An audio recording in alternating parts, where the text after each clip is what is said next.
one of the things we found in, in our work, which mirrors what you've identified here, is that in looking to this future, we've got three major tensions. That the food system that we have and the range of provisions it provides in the dominant Western diets is not fit for purpose if we want a healthy society.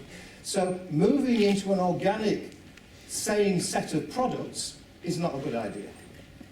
We don't want to repeat the high-fat, high-sugar, highly processed diets with organically high-fat, high-sugar, high-processed diets. So that is one of the challenges, that what you're involved with is actually changing the nature of the food consumption patterns, and we have to link production to consumption.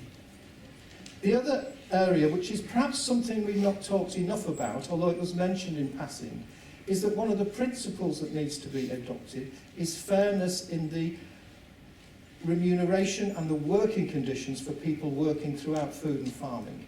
And by and large, these are not as good as for other sectors in the society. And certainly in Britain, it is people who work in the food sector who are often the poorest, and some of them using food banks. So the third element that we have to have, and which is where the focus has mainly been a lot of the time, is on sustainability of the farming system, which is what the agroecological approach in organic farming is offering. So I think one of the challenges is to look at what is happening with the vision that we've developed and how that affects all of society and how it helps people see how you can address these broader problems.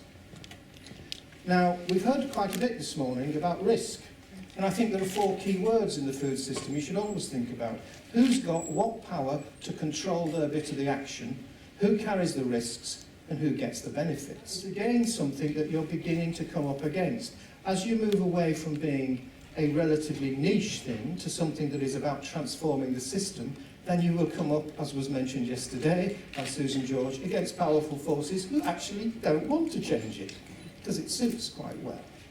So there are questions about what levels of risk people can take in doing this, and how you address and understand power.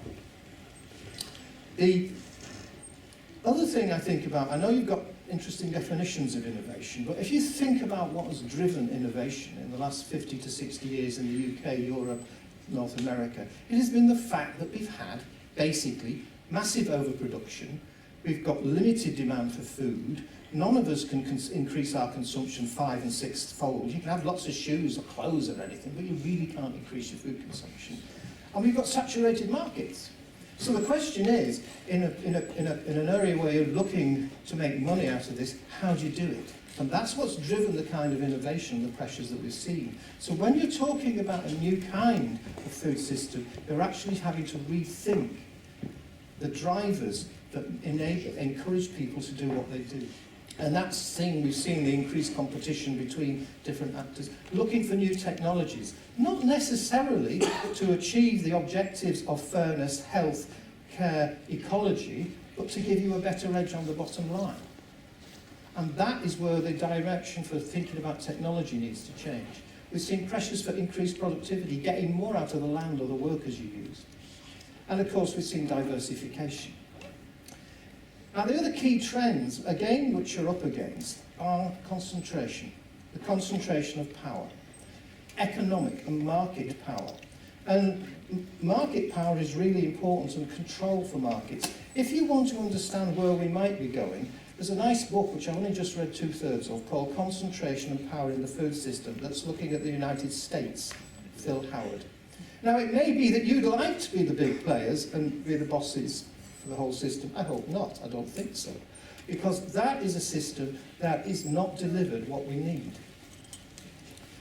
Other areas, we've got truly global markets, we've got control, but I think the biggest thing that we haven't really talked of, because we're very Eurocentric in a lot of this, and we still see the world as a place to provide us with what we need. Well, the world is changing. We need to start looking at the world in a more holistic way, and we're used to an Atlantic-centred, a Eurocentric map of the world. This is a Pacific-centred map of the world. Europe's not very obvious, is it? And if you look at the projections for GDP over 2030, 2050, this is going down here, it's going up, it's going up, it's going up, around. The world is changing in a big way, and I think this has big implications how we think about the work that you're going to be doing in implementing this vision. Now, I've just come from sitting in a little bit of the session you had on patents. And when we talk about power, it's not just economic, monetary power, it's legal. Who makes the rules gets the gold. And one of the big areas we've seen a lot of change in the rules is on this stuff called intellectual property, which actually underpins a lot of that concentration of power through the use of trademarks for advertising and so on, through the use of patents, copyright and so forth. This book's free to download. I'll tell you where to get it later. But if you think about the conversation that was just had, by changing the rules on whether or not you can do something like patent living organisms, you're actually beginning to change the structure of that food system. Now, they say a picture's worth 1,000 words. Don't worry about the detail. The bigger the blob, the bigger the corporation. If they read, they started out as chemical companies and they moved into the seed business. It was developed by this guy, Phil Howard, who wrote the book. And of course, Syngenta is now part of a Chinese corporation. It's not part of a European business anymore. And what you're seeing is something that's happened throughout the food system, now happening at the base. The control of seeds, animal genetics, etc., in fewer and fewer hands, which was being discussed in that last session I was just in, has major implications and which we're trying to resist at the moment. So I think when we're looking at how implementing your vision for a further development of agroecological farming systems based around organic principles, is how far do they help address the key challenges for this century? And I think they help address all of them, but I don't think as yet you're making enough of it. Obviously, the key one is climate destabilisation. This is going to require a much greater flexibility in sharing knowledge and exchange as we have to change our food and farming practices around the world and perhaps consumption patterns. But also that issue of the growing inequality, there's still a marginalisation of the poorest. And that is a central issue for long-term stability this century, and it's contrary to the objectives you have in putting fairness at the heart of a food and farming system. Another area is thinking about the world, our home, as the place where we have to compete for everything. And that is our current dominant thought. Rather than thinking about how are we going to figure out ways of cooperating over the use of these resources. Because the mantra is always competition, competition. It's rubbish. The mark of successful social species is their ability to cooperate. Yes, we're competitive, but if we can't manage to figure out ways to cooperate, that competition will lead us into the use of all of this stuff that we spend much of our time developing. Europe spent about 277 billion euros on military in the last year that I have figures for, which I think is 2014. And a lot of the new technologies we're talking about, even if you're not thinking of them in terms of military, the revolution in biology, later this year, for $160 in the States, you'll be able to buy a biohacker's kit to do your own genetic engineering, producing luminous plants and whatever, without any controls whatsoever. What impact will that have on the environment? Synthetic biology. All of these new biological tools are also potential weapons tools. And someone said in the last session, well, the weapons are all right if we don't use them. No, they're not. The amount of resources we devote to this, creative research and development talent, that $1 billion that was asked for yesterday for work on agroecological farming systems and organic systems, which is an element to solve these problems for the future, is but peanuts. So when we think of food security, we should take it away from the current discussion and say, look, this is actually helping us to think about a future that is more secure because it will be more resilient and it will be fairer. I guess some of you are familiar with the Standing Committee on Agricultural Research of the European Commission, yes? Yeah. Most of you? Yeah? Mm-hmm. Did you see this report they produced a few years ago, the Foresight report on sustainable consumption and production? And the linking of consumption and production is really crucial. Because we actually have a major problem in the oversupply and overconsumption of meat and dairy. And that is perhaps one that we're not talking enough about. going down an organic production system for meat and dairy and moving away from the conventional system, which depends upon still using the rest of the world to import our soya, etc., would reduce the amount available, but would increase the quality, would increase the effectiveness of the long-term resilience of the production system. But that connection still needs to be drawn more clearly. We have, and they caricatured in that report, are two very different narratives of the future. And the current narrative, which is the one that is still winning, is this productivity narrative. It was referred to yesterday, you know, it's produce more, producing more will sort things out. No, it won't. We could feed everyone now. And we've been able to feed everyone for quite a long time. But that still is rooted in a very 19th century vision of technology. As we are clever enough to control any problem, and we'll come a technology fix to sort it out. And also, and it's where I have one quibble with what was said earlier, economic growth as we currently think of it is just seen as a given. And it's a problem. And demand is seen as something that just happens. Well, you know demand doesn't happen, don't you? You have to actually, and you do, help create different demands. The whole role of marketing and advertising, I think, is something that's been slightly missed out in this discussion that we've had here. And the power of that to shape the culture, which is what you're actually starting to challenge. The narrative that we're around and we're supporting is what they call the sufficiency narrative. And that is where it says we need some ecological balance, we need diversity, we need equity, and we need agroecological small farming approaches to deliver that resilience. But not small farmers that are disadvantaged, that face a life of drudgery and so forth. You have to alter that. Those are some of the kind of challenges. And the word paradigm was used yesterday. We do, and you are part of, trying to change the fundamental way we think, the zeitgeist, the paradigm, for success in this 21st century. And the key one, as was mentioned, I think, by the lady from Switzerland yesterday, is it's the economy, stupid. We have to think about the economics that drives the actors to do what they do. And that is rules. And the emphasis and interest in true cost accounting is antithetical to the current neoliberal or classical economics, which assumes externalities. They're built into it. So you are actually part of a movement that's questioning the fundamentals of the economics, and a better economics would give us a better longer-term outcome. We're questioning rules around intellectual property. Remember, the law is a fiction. We make it up. But then we have to live in it, as opposed to a novel which we enjoy and put down. But one of the things we heard in your earlier session, a lot of discussion of the detail of this UU organic regulation. Think back to last night. How relevant is all that if the European Union signs the Transatlantic Trade and Investment Partnership?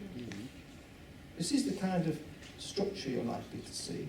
And in many ways, it's also a fight. It's also a retrogressive looking back of the old rich world, Europe and America, still trying to keep its position. We need to look at incentives. What are the incentives within your companies for what the marketing does within supermarkets and so forth? But one of the things that you are able to do is pioneer new business models built on transparency and traceability, and even price transparency, a really radical idea. Where does the money go that the person spends when they buy their food? And who gets most out of it? That is a mystery to most people. And it's something you could help demystify. And that in itself would be quite a revolutionary thing to do. Part of your stairway to heaven, looking at the different little steps that could be taken. Obviously, it's about changing practices. And there's a lot of stuff that's been around about this, to moving away from an industrial and fossil fuel-based model. And I'll say a bit more in a minute about the need, I think, to share the knowledge and experience that you already have, but is not yet shared as well as it might be. I think particularly for us as Europeans, and if you go to climate change negotiations, or if you work with developing country partners, as I did for nearly 10 years in Geneva on negotiations on the intellectual property regime, there is a real sense that we don't quite get it here, that we have been responsible for the largest amount of greenhouse gas emissions, that our ecological footprint is far greater than that small part of the world's surface that we operate in, and that if you're looking to the future, we can't make the assumptions that where we think our old supply chains will come from will remain. Because other countries need them. There are 5.5, 6 billion people who need to get richer, who need to consume more. And they may need the land that we think we can currently use. We also may think we're rich enough to keep on doing it. Financial crash should warn us that there are some potential hard landings that could occur. So we have to think beyond our current assumptions, and you are thinking beyond our current assumptions about the way we produce our food and the system, but I think we also have to think about the assumptions about what our consumption patterns will be, and you can help in that. Because even if we could, would it be ethical for us to continue to do that in the world that we see with our commitment to fairness? It actually means thinking about what prosperity is and whether we can achieve it without the kind of assumptions of growth that we've had. As there is thinking beyond the kind of consumptionomics, and that's the work that's coming out from the South, a word, not one that I invented. One thing that's been completely missing from our discussions is how, in fact, everything you're talking about fits into trying to achieve the Sustainable Development Goals, which were agreed by all our governments last year. And these goals apply to every country, rich and poor. Well, you could see no poverty, zero hunger, good health and well-being, quality education would apply to farming, gender equality relevant in the food system, clean water and sanitation also essential, affordable and clean energy quite linked into how we produce our food, decent work. The big question is the meaning of that economic growth bit. So there is a lot of work that I think you can do to connect into the policies that our governments have already in principle said they will do in a rhetorical way. And this is one of the things you're doing that could actually say, we can help you achieve these goals. And one of the things that struck me is a lot of talk here about the need to share knowledge and experience. And it's something I've been thinking about for the last few years as I get older. How do you share what people have done? And how do you connect in today's world? That's one of the reasons I created this Food Systems Academy. It's just a series of talks online. But we have stuff on intellectual property, the right to food. We have thinking about feeding the city, sustainable diets and public health. And actually, I've not been promoting it until now, but I've had over 120,000 minutes of these things watched. I think the opportunity you have to tell stories and to try and connect with people who don't generally read, a lot of the youngsters don't read, that's not their first port of call to find out things. It's YouTube, it's Twitter, it's all kinds of new media. We need a much greater interaction and sharing the stories of what people have done. And I think that's a real opportunity that this multinational common purpose group has to share and to help people in trying to develop this vision that we've got for 2030 and how they're doing it. And that brings people across from different sectors, and that's been really quite interesting to operate. There's a lot happening. Building connection with other movements for transformation, I think, is central. And I liked what someone said yesterday, was it's about being a team player in broader coalitions. As Susan said, yes, you have your interests, business interests, farming interests, commitment to organics. But that is something that is part of a bigger framework of change, which, and unless it's connected into, won't, I think, deliver what we're trying to achieve.